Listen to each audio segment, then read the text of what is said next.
És en aquest context que pren sentit la proposició de llei que avui debatem, una norma que genera per primera vegada un marc legal clar i específic per a l'habitatge cooperatiu en cessió d'ús.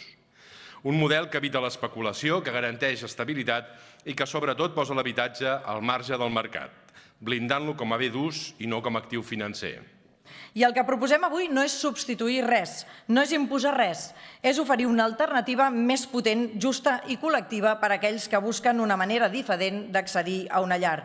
Una alternativa que conviu amb els altres models, que respecta plenament la propietat privada i que s'inspira en la millor tradició europea. I per tant el que fem amb aquesta modificació de llei és tan bàsic com imprescindible, que és donar seguretat jurídica a un model que funciona, reconeixent que és un model que funciona i evitar que quedi sotmès a interpretacions, a buits legals o a pràctiques que podrien acabar desvirtuant-ne la seva finalitat. El que registrem és una proposta treballada per les mateixes cooperatives d'habitatge. El que ens demanen al Parlament és la regularització d'aquesta activitat. És a dir, garantir que això que ells i elles estan fent sigui pel bé comú i per posar l'habitatge a disposició d'una majoria social.